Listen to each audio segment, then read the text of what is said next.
Am I the asshole for leaving my disabled friend behind as she was late? I, 25, and my friend 22F-A had made plans to go see a concert. I had managed to get some good tickets for a great price. For context, we're both neurodiverse. I do get stressed about lateness or changes to plans, admittedly. I had also paid for the concert tickets and travel tickets.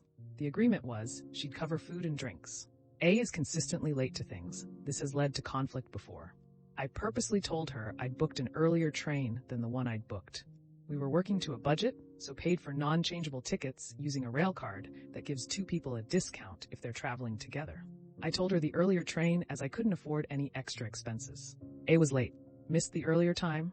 I confessed I'd told her the wrong time as I know what she is like, and told her the actual time. She laughed and said she was on her way. It was 5 minutes to the departure time. I sent her a screenshot of the tickets and platform number so she could get through the barriers, but said I was going to get on the train instead of waiting at the entrance for her. Told me to wait and that she'd be there. The train left without her and with me on board. Rang me, asked where I was.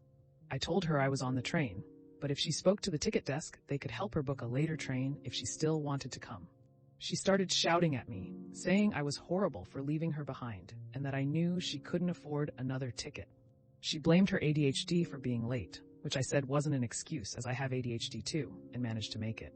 In the past, I've shared tips with her on what I do to be on time for things. I told her I was happy to meet her at the venue if she could get here.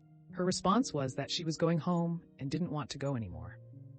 I rang another friend, Zed, who lives near the venue, and said I had a spare ticket. They went with me. We had a great time, but I was angry at the other friend. Fast forward 2 days. She's still kicking off at me over messages, saying I'm a horrible person for giving her ticket to someone else and going without her, as we made plans to go together. I've tried to acknowledge her feelings of missing out, but ultimately said I can't not live my life just because she's late. I also pointed out she hadn't paid for anything, so it's not like she lost money. I said I could have waited and got a later train so we could use my railcard discount and both be able to go, as she could have afforded it if she had the discount. I couldn't afford any more expenses for the trip. Z paid for food in exchange for the ticket. A couple of mutual friends are saying I'm in the wrong and should have waited and hung out with her instead of going as I made plans to spend the day with A and not with Z. I'm confused now since other friends are saying I'm wrong.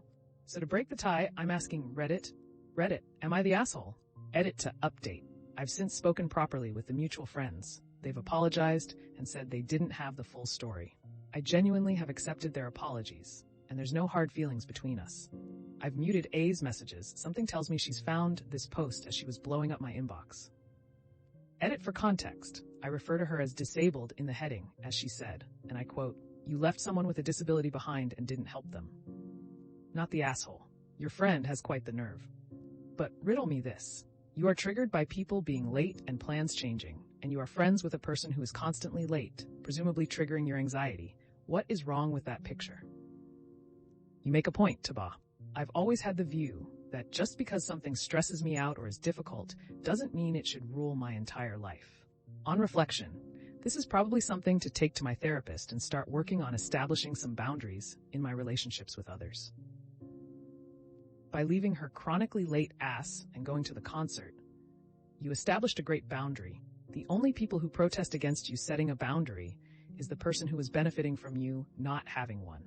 She's been disrespecting you and your time, chronically. I'm also neurodiverse. It is something we learn to work and live with. It is not an all-purpose excuse for being AH. Not the asshole. Actions have consequences. Your friend is habitually late and paid the price. It was 5 minutes to the departure time. I sent her a screenshot of the tickets and platform number so she could get through the barriers, but said I was going to get on the train instead of waiting at the entrance for her. Told me to wait and that she'd be there. The train left without her and with me on board.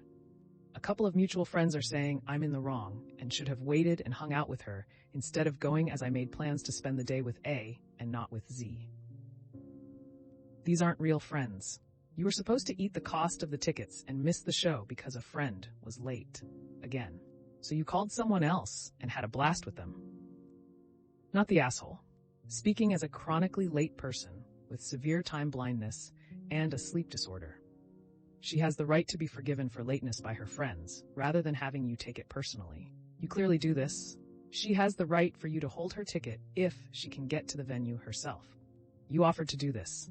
She does not have the right to be mad that you did everything you could to make this happen and then went ahead without her, especially as she wasn't left out of pocket for it. She does not have the right to expect you to miss out on account of her, and she does not have the right to be completely consequence-free from her inability to meet a schedule, regardless of whether it's caused by her neurotype or not. The only thing you have done here that isn't exactly right is to assume that you and she would be affected the exact same way by ADHD. Not everyone who has ADHD is time blind or has the same degree of time blindness/inability to do time management.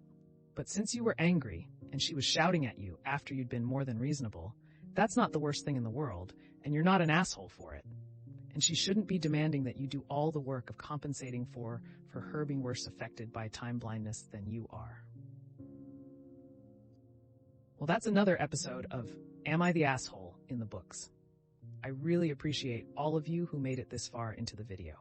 Of course, if you enjoyed this video, it would really help the channel out a lot if you gave the video a thumbs up, subscribe, or leave a comment down below.